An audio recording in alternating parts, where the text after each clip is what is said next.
નમસ્કાર. જો કોઈ સરકારી નોકરીની અને એ પણ પોસ્ટ ઓફિસમાં રાહ જોઈ રહ્યું હોય તો એમના માટે બહુ જ સારા સમાચાર છે. ગ્રામીણ ડાક સેવકની એક મોટી ભરતી આવી રહી છે અને આજે આપણે એની બધી જ વિગતો એકદમ સરળ ભાષામાં સમજીશું. જી હા, આ આંકડો બિલકુલ સાચો છે. ગ્રામીણ ડાક સેવક, જેને આપણે GDS કહીએ છીએ, એ પદ માટે 30,000 કરતાં પણ વધારે જગ્યાઓ પર ભરતી થવા જઈ રહી છે. આ સાચે જ એક સુવર્ણ તક છે. અને આ ભરતીની સૌથી મોટી અને સૌથી ખાસ વાત શું છે ખબર છે? કે આ નોકરી માટે કોઈ જ પરીક્ષા આપવાની નથી. હા, તમારી પસંદગી ફક્ત અને ફક્ત ધોરણ 10ના માર્ક્સના આધારે જ થશે. મતલબ કે પરીક્ષાના કોઈ ટેન્શન વગર સરકારી નોકરી. આનાથી સારું બીજું શું હોઈ શકે? ચાલો, હવે આપણે સીધા મુદ્દા પર આવીએ. આ ભરતીની ઓફિશિયલ તારીખો કઈ છે અને આખી પ્રક્રિયા કેવી રીતે ચાલશે એ સમજીએ. અહીં જે પણ માહિતી આપવામાં આવી રહી છે એ સીધી સરકારી પરિપત્રમાંથી લીધેલી છે, એટલે એના પર આપણે પૂરેપૂરો ભરોસો કરી શકીએ છીએ. જો આપણે જે પણ તારીખો અને માહિતીની વાત કરી રહ્યા છે એ ભારત સરકારના સંચાર મંત્રાલય દ્વારા 31 જાન્યુઆરી 2025ના રોજ જાહેર કરાયેલા પરિપત્ર મુજબ છે, એટલે કે આ બધી જ માહિતી એકદમ પાક્કી અને સત્તાવાર છે. આ તારીખો ખાસ નોંધી લેજો, કેમ કે આ બહુ જ અગત્યની છે. ઓનલાઈન ફોર્મ ભરવાનું 20 જાન્યુઆરી 2026થી શરૂ થશે. ફોર્મ ભરવાનો છેલ્લો દિવસ 4 ફેબ્રુઆરી રહેશે. કદાચ ફોર્મ ભરવામાં કોઈ ભૂલ થઈ હોય તો એને સુધારવા માટે 8થી 10 ફેબ્રુઆરી સુધીનો સમય મળશે. અને જેની સૌ કોઈ આતુરતાથી રાહ જોતા હોય છે એ પહેલું મેરિટ લિસ્ટ 20 ફેબ્રુઆરીએ આવી જશે. પણ અહીં એક સવાલ થાય કે ભાઈ, જો પહેલું રિઝલ્ટ 20 ફેબ્રુઆરીએ આવી જાય છે તો પછી આ બીજી, ત્રીજી અને ચોથી યાદીઓ બહાર પાડવાની જરૂર કેમ પડે છે? ચાલો, આખી પ્રક્રિયાને જરા વિસ્તારથી સમજીએ. જો, આખી પ્રક્રિયા ખરેખર બહુ રસપ્રદ છે. થાય છે એવું કે પહેલા લિસ્ટમાં બધી જ ખાલી જગ્યાઓ માટે ઉમેદવારોના નામ જાહેર કરી દેવામાં આવે છે. પણ એવું જરૂરી નથી કે પસંદ થયેલા બધા જ લોકો નોકરી જોઈન કરે.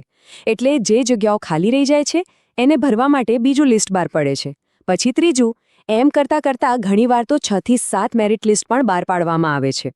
આનો સીધો ફાયદો એ છે કે જેમના માર્ક્સ થોડા ઓછા હોય એમને પણ નોકરી મળવાની તક વધી જાય છે. સારું, તો હવે એ વાત કરીએ કે આ નોકરી માટે અરજી કરવી હોય તો કઈ કઈ બાબતોનું ધ્યાન રાખવું પડશે, કયા કયા ડોક્યુમેન્ટ્સ જોઈશે અને યોગ્યતા શું છે? આ ભરતી માટેની લાયકાત એકદમ સીધી અને સરળ છે. ઉમેદવારે ફક્ત ધોરણ 10 પાસ કરેલું હોવું જોઈએ. ભલે કોઈની પાસે ગમે તેટલી ઊંચી ડિગ્રી કેમ ન હોય. પસંદગીનો આધાર તો ફક્ત ને ફક્ત ધોરણ 10ના માર્ક્સ જ રહેશે.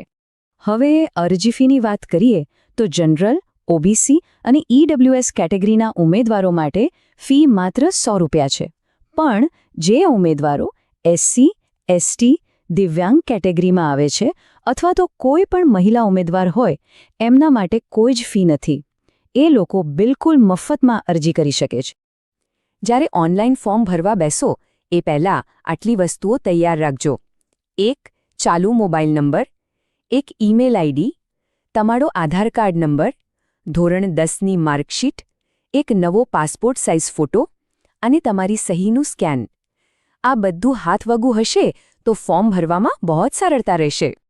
ચાલો, અરજીની પ્રક્રિયા તો સમજી લીધી. હવે સૌથી અગત્યની વાત પર આવીએ કે આ નોકરીમાં કયા કયા પદ હોય છે અને પગાર કેટલો મળી શકે છે. કારણ કે કોઈ પણ નોકરી માટે આ એક મુખ્ય પ્રેરણા હોય છે. તો હવે પગારની વાત કરીએ. આમાં મુખ્યત્વે 2 પદ હોય છે. પહેલું છે બ્રાન્ચ પોસ્ટમાસ્ટર, એટલે કે BPM, જેમનો માસિક પગાર 12,000 રૂપિયાથી લઈને 29,380 રૂપિયાની વચ્ચે હોય છે. અને બીજું પદ છે અસિસ્ટન્ટ બ્રાન્ચ પોસ્ટમાસ્ટર, એટલે કે ABPM અથવા ડાક સેવક, જેમનો પગાર 10,000 રૂપિયાથી લઈને 24,470 રૂપિયા સુધીનો હોય છે. પણ અહીં એક બહુ જ મહત્વની વાત ધ્યાનમાં રાખવા જેવી છે. તમારો છેલ્લો પગાર ક્યાં પોસ્ટિંગ મળે છે એના પર ઘણો આધાર રાખે છે. જો કોઈ સારા કે મોટા શહેરમાં પોસ્ટિંગ મળે તો જુદા જુદા ભથ્થા મળીને તમારો પગાર 30,000 રૂપિયાથી પણ વધારે થઈ શકે છે.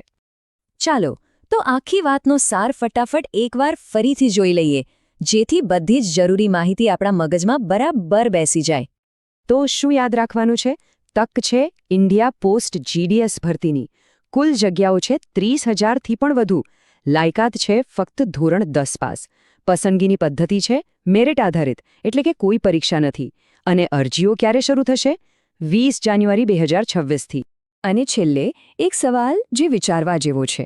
જે ઉમેદવારોના ધોરણ 10માં ખરેખર સારા પર્સન્ટેજ છે એમના માટે સ્પર્ધાત્મક પરીક્ષાઓના કોઈ પણ પ્રકારના દબાણ વગર સીધી સરકારી નોકરી મેળવવાની આનાથી સારી તક બીજી કઈ હોઈ શકે? આ વિશે ચોક્કસ વિચારજો.